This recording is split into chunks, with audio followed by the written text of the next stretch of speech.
Vanessa tem uma colega que também dá aula para candidatos ao Itamaraty. A colega dela dá aula de inglês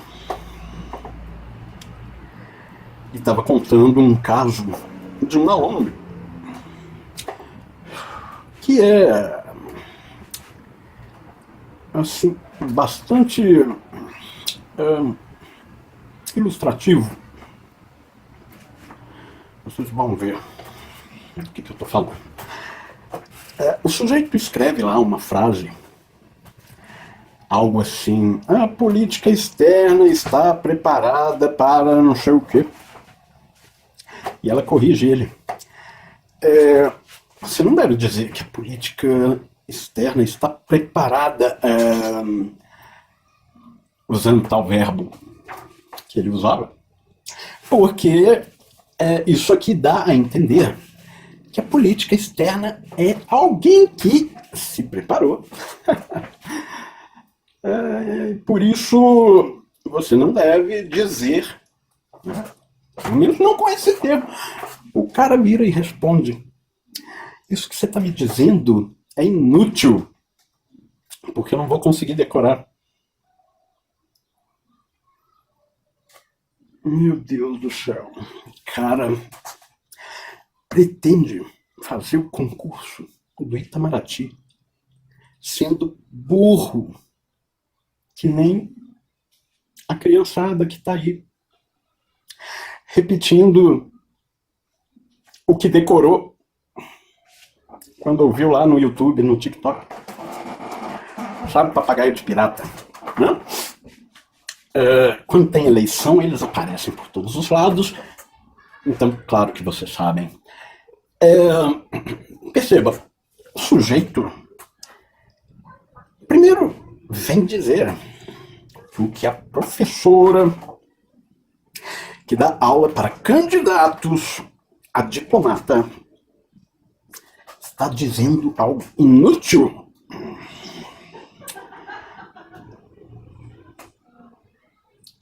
De onde saiu a autoridade dele para peidar um juízo como esse sobre a professora que está lhe informando? Outra, percebam, o cara, ele não sabe o que ele diz. Ele não pensa sobre o que ele diz.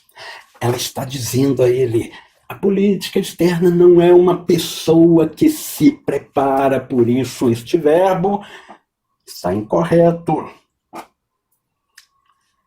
E o cara vem falar que ele não ia conseguir decorar aquilo que ela estava falando.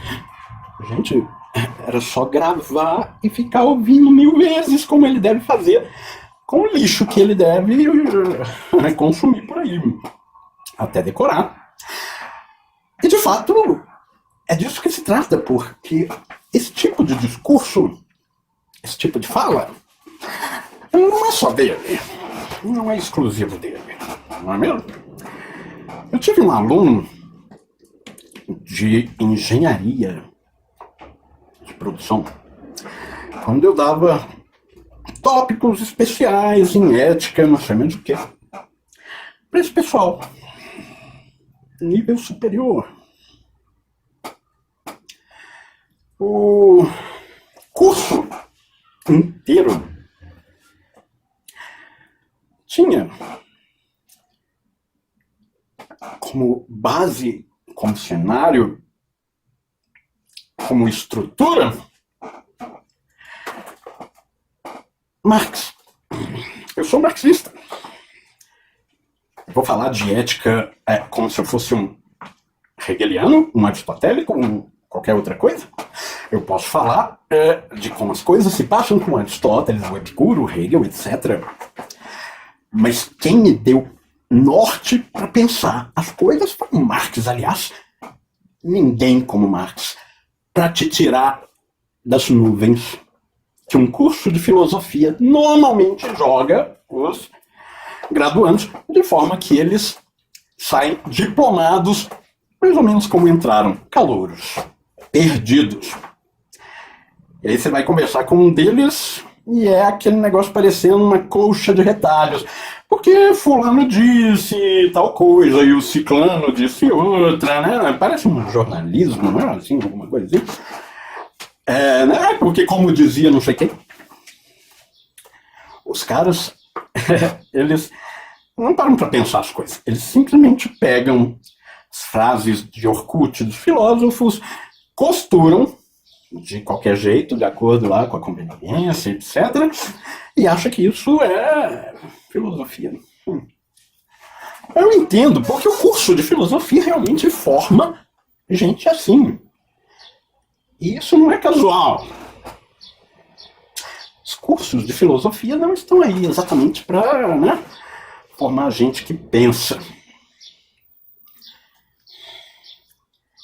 Inclusive porque eles pensam que quem pensa é muito perigoso. É uma superestimação, tal como a direita faz, né? Professores, né? Filósofos, nossa, tem superpoderes para doutrinar os alunos. E é aí que nós voltamos ao meu aluno de engenharia. Quando no final do curso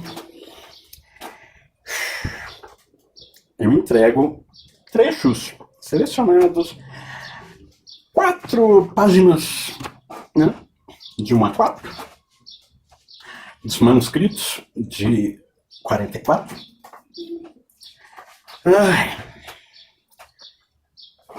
Eu fiz o xerox para eles não terem que pagar pelo xerox. Eu estou distribuindo para eles o xerox na minha conta lá, das minhas cópias. Beleza, o melhor que eu faço mesmo. É bom que assim eu tenho certeza que pelo menos os caras vão ter o texto. E eventualmente, quem sabe até me acompanhar durante a aula, quando eu estiver lá destrinchando o texto. Mas não foi o que aconteceu. Porque este aluno, que até então acompanhava o curso entusiasmado, sentado ali na frente, fazendo perguntas, comentários, achando aquilo de algum modo interessante, e eu achando ótimo. Poxa, que legal, o cara tá curtindo, né? Assim, nas ciências humanas já é muito legal quando você encontra gente interessada. Nas engenharias você já nem sabe o que esperar, melhor não esperar muito, né? Porque os caras não é, né, a praia deles. No nicho da divisão social do trabalho, né? Colocaram eles na gavetinha lá das exatas, desse tipo de coisa, e pronto, né? Tá lá, aquela bosta. Mas enfim, o Instituto ofereceu a eles a chance de pelo menos ouvir falar em algo assim como ética e me colocaram lá. Ótima escolha.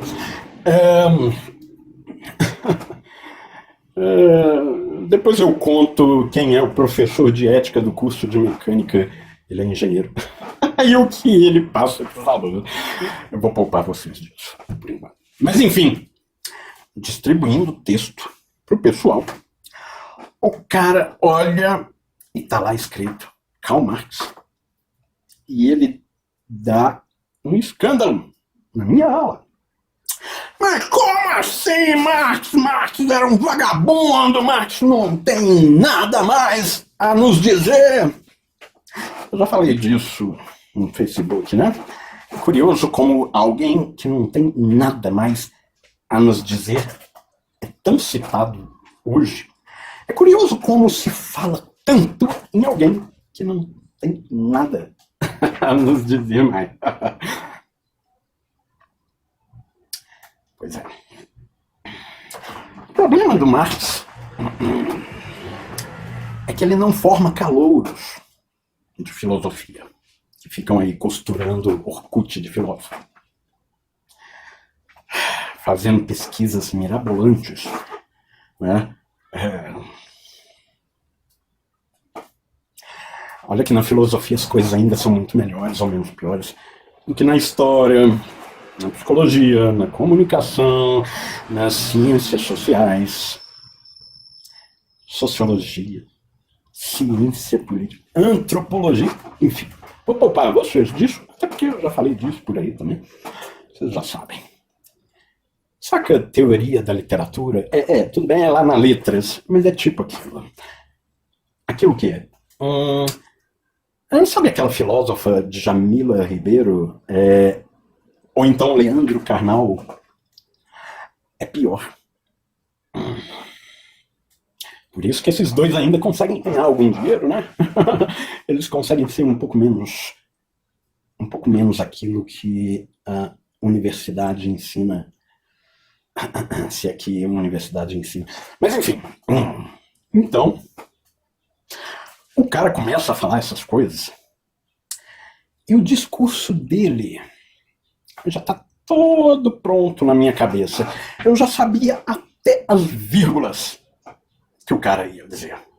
Mais ou menos que nem o candidato ali ao Itamaraty. Papagaio de pirata. Qual que é a fonte da crítica que ele faz a, sei lá, ao que for? Deve ser o TikTok. Deve ter... sei lá, assisti muito o Olavo de Carvalho. Ouviu tanto falar em cu, merda, puta, buceta, essas coisas, que achou que virou crítico e tá aí criticando. Vocês sabem como é. Até porque na esquerda acontece a mesma coisa. A mesma coisa. Aí você fica como diante de um dilema ético. O que é o menos pior?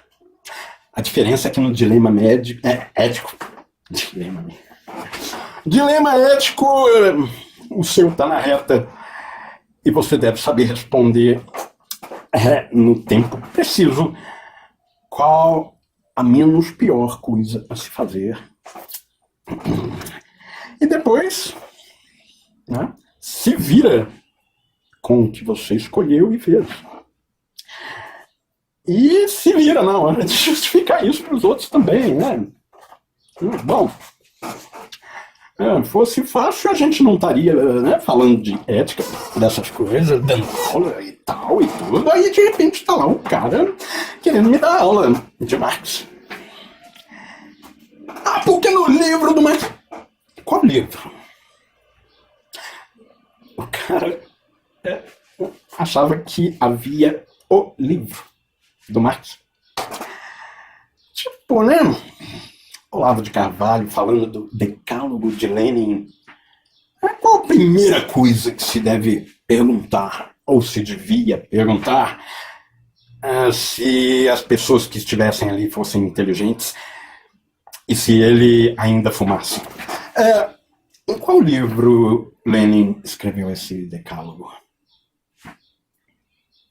Em qual? Pois é. Então, Marx não tem nada a dizer, é um vagabundo, etc. Mas o que me fez lembrar esse cara é que quando o candidato vira para a professora dizendo essas coisas, que aquilo era inútil porque ele não ia decorar, ele também diz uma outra coisa que está no script, que é o seguinte: isso que você está dizendo é digamos, é um ponto de vista seu que você pretende intervir sobre mim e me obrigar a pensar a política externa, não como eu penso, mas como você quer. Você está querendo, e aqui vão as palavras ipsis literis, me impor a forma como você pensa. O meu ex-aluno, depois que eu descasquei ele de cima a baixo, já com as pernas tremendo, as calças molhadas, me pergunta: tá, mas você vai nos obrigar a pensar assim? É a mesma coisa. De onde que os caras tiram um negócio. Se os caras parassem pra pensar, ao invés de decorar as coisas, se eles parassem um segundo, meio, um nanosegundo, velocidade da luz, é menos que um. Sobre o que eles estão dizendo, eles perceberiam o quão burros eles são, o quão estúpidos, porque isso não é só burrice, isso não é só ignorância. A ignorância não é um mal, mas se orgulhar da ignorância e achar que ela te dá lugar de falar a ponto de você querer contestar o professor. E nem estou me referindo a mim, que fiz a minha pós, o meu mestrado no Marx, e que quando eu cheguei para minha orientadora, Esther, com um capítulo que eu escrevi depois de ler uns textos do Chazinho inéditos, nunca tinham sido publicados e tal, eu achando que eu estava assim, arrebentando, e ela vira para mim e diz: pode reescrever do zero, do começo, né? Quer dizer, joga fora isso aí. Mas você está entrando em outros assuntos, você está se desviando. Continua seguindo o que você estava fazendo antes e reescreve tudo de novo. Eu acaso pensei algo do tipo: ela está querendo me impor o que ela pensa? Se eu tivesse pensado isso, eu diria a ela: muito obrigado. Porque é isso que devemos fazer quando alguém quer nos impor um pensamento correto, bom, minimamente decente, de modo que a gente abandone a merda que a gente tem na cabeça. Né? Então, mas eu não pensei isso. O que eu pensei? Puta que pariu, como eu sou burro. E eu me achando o ó do Borogodó, depois de ler esse negócio do Chazinho, e pensei: se eu colocar o Chazinho aqui no meio, vai ficar fino. Ficar fino caralho, só. Você tá estudando Marx e agora resolveu aí enxertar um artigo sobre o texto do Chazinho. A Esther é sempre muito fina, óbvio. Ela não colocou as coisas nesses termos, mas tá bom, entendedor, né? E ela, assim como Marx, está pressupondo, né, que tem diante de si bons entendedores, óbvio. Senão, o que você está fazendo ali? E eu, assim, entendia a duras penas. Eu, assim, puta, como eu sou burro, como que eu vou fazer? O que eu vou fazer? De onde eu começo? A Esther me falou: se vira, pega os textos, ficha. E é isso. Não tem outra coisa. Quer saber o que fazer? Ué, você tem ali um assunto que é tratado num texto tal e tal e tal. Pega o texto, lê, analisa, faz um fichamento sobre aquilo que é o assunto e aquilo que está ligado ao assunto, e demonstra no seu fichamento que você compreende o que está sendo dito pelo autor. De modo que eu tive que fazer muitos fichamentos. Né? O primeiro era um fichamento superficial. À medida em que você vai relendo o texto, e é óbvio que você vai fazer isso, né? Aquilo ali não é a revistinha em quadrinhos. Né? Então eu reli até entender muitas coisas e também a achar que estava entendendo outras. E uma delas eu até comentei com a Esther. Eu descobri por quê que o trabalho estranhado é que põe a propriedade privada. E aí eu falei um blá blá blá. E ela disse: não é isso. Pra não dizer, você tá falando merda, só. Bom, já que eu falei disso, trabalho estranhado é que põe, é que estabelece a propriedade privada? Porque o trabalho é a atividade de um trabalhador. Tem um sujeito agindo. É a propriedade que age? Não. Quem que age? Alguém vivo. Nesse caso, é o trabalhador. Óbvio. Bom, não é esse o nosso assunto. Né? Nosso assunto é que o cara vem dizer à professora que ela queria impor uma forma de pensar a política. Agradeça a ela por te ensinar a pensar a coisa, ao invés de repetir a merda que você decorou de tanto assistir o Olavo de Carvalho no TikTok. Ou então Ernesto Araújo, que é o cara que consegue ser um autêntico imbecil, né? Parece que o Olavo, aquele livro, foi pra ele, não? Saber mínimo para idiotas. Tá aqui, ó, toma aí, ó, lê aí, ó, é um saber mínimo, você, né? É um salário teórico. Toma.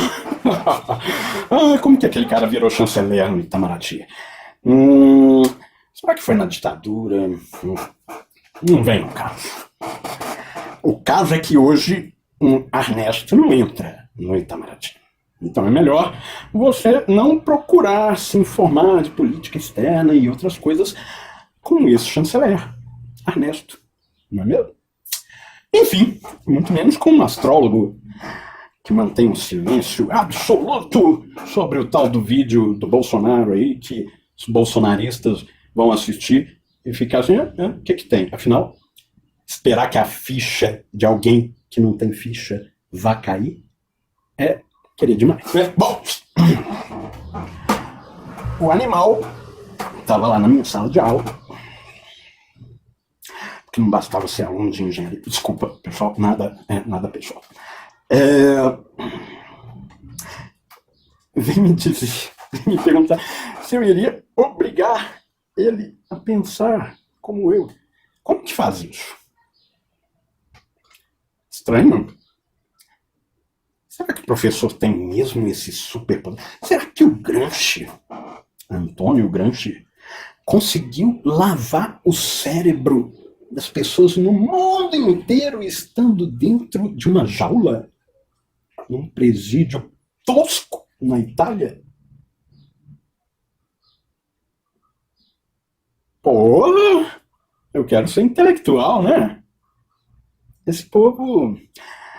Parece professor, né? Superestima a atividade intelectual, acha que isso aí, né, vai despertar a consciência crítica, o cara toma a pílula vermelha e pronto, né? Agora eu sou proprietário de um saber exclusivo, é por isso que ele coloca essa ostentação toda do quê? Da ignorância? Não, da estupidez. Da ignorância que se satisfaz, né? Que tem orgulho, vaidade.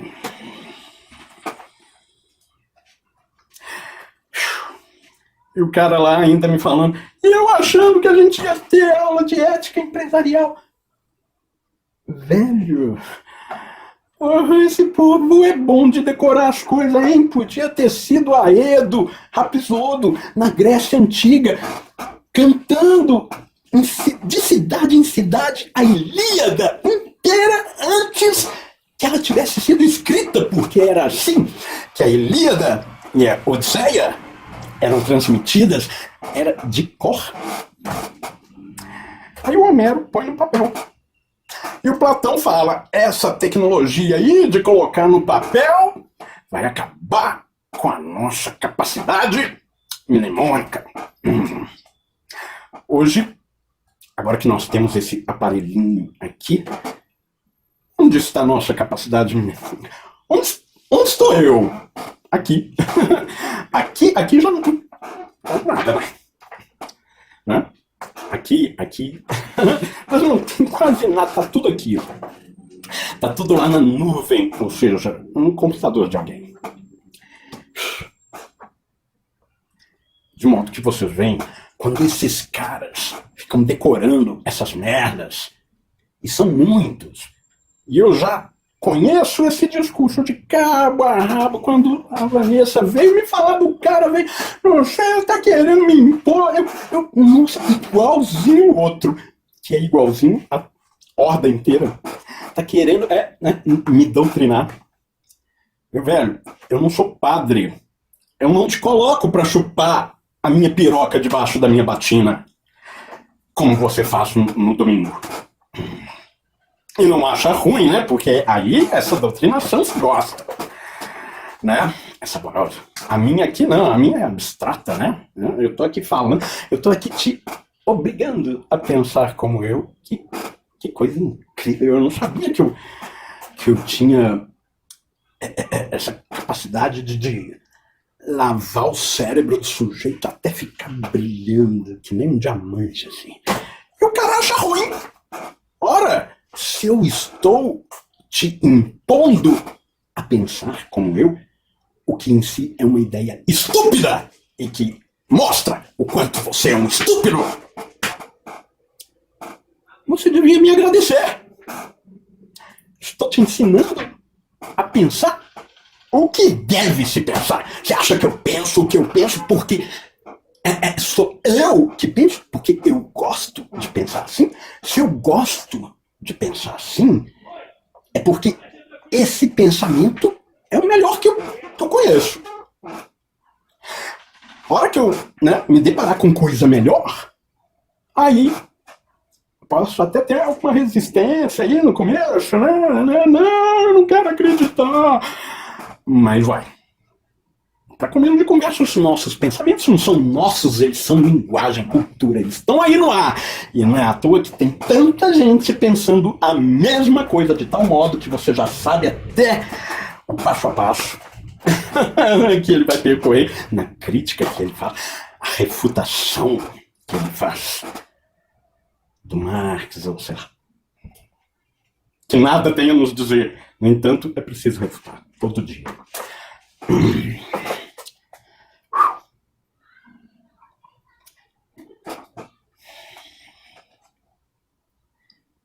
Se eu pudesse impor uma forma de pensar a alguém, seria algo que eu arquitetei, foi algo que eu vim a conhecer e reconheci que era o que tinha de melhor. E como assim eu reconheci? Eu reconheci porque antes eu li o Platão, o Aristóteles, Santo Agostinho, São Tomás, o Descartes, Thomas Hobbes, o Locke, o Rousseau, que aliás é um gênio, o Hegel, o Kant, caso eu ia me esquecendo do Kant, o Hume, já posso esquecer dele. Né? E também tudo que veio depois. Né? E é aí que você vê, pô, a filosofia, a razão, né? A força da razão em si mesma, nada pode contra a razão da força, que é o que rola nos bastidores da filosofia. E não é à toa que tem tanta gente que fica aí lendo Nietzsche, Heidegger, Michel Foucault, Jamila Ribeiro, Leandro Carnal e Olavo de Carvalho, e achando que isso, né, é o suficiente para ele virar um crítico refutador. É o saber mínimo para idiotas. Sendo um idiota, não é capaz de reconhecer a própria idiotia. Claro, deve haver graus, né? Assim, uma hora, de repente, o cara desconfia, né? O cara tá lá me pedindo aula de ética empresarial, eu viro para ele e pergunto, você é empresário? Ou você é trabalhador? Tô te perguntando isso por causa do seguinte, se eu fosse empresário, eu não estaria perdendo meu tempo assistindo aula de engenharia, numa instituição qualquer de ensino, à noite, curso noturno. Não é mesmo? Ou seja, você é um trabalhador. Eu não falei isso, mas é o que acontece. É um trabalhador que está lá sorvendo o suor que a bolsa escrotal do patrão, né, deixa sair pelos poros. Entre outras coisas, sei lá.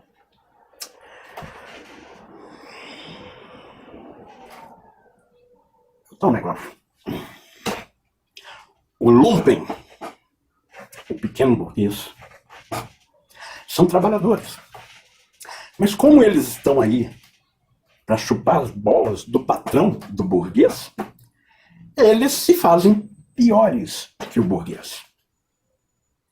O cara vira para mim falando, né, em von Mises ou qualquer merda dessa, e me mostra a carteira dele, tá vendo aqui, ó, $1 milhão, não é de Bitcoin não. Eu assim, massa, tá aí. Esse é um burguês que eu posso respeitar. Agora esses outros aí, fazendo militância ideológica, religiosa, pro burguês que pisa na cabeça deles. Esses são os verdadeiros estúpidos, porque não são apenas ignorantes. Eles têm a ousadia, a empáfia, a presunção, a vaidade, o orgulho de ostentar a própria desgraça, a miséria, a esqualidez, a falta de sangue nas veias, como se fosse algo de valor. Quando tudo que há de valor aí é o que ele entrega pro patrão. O filho da puta, quem é o patrão? Não, esse trabalhador entrega e ainda embrulha, coloca uma fitinha, toma aí a mais-valia, né, pro seu Natal. Agora vocês veem, não é só na engenharia, não é só no TikTok. Bem, na verdade, não é só chanceler do Brasil, né?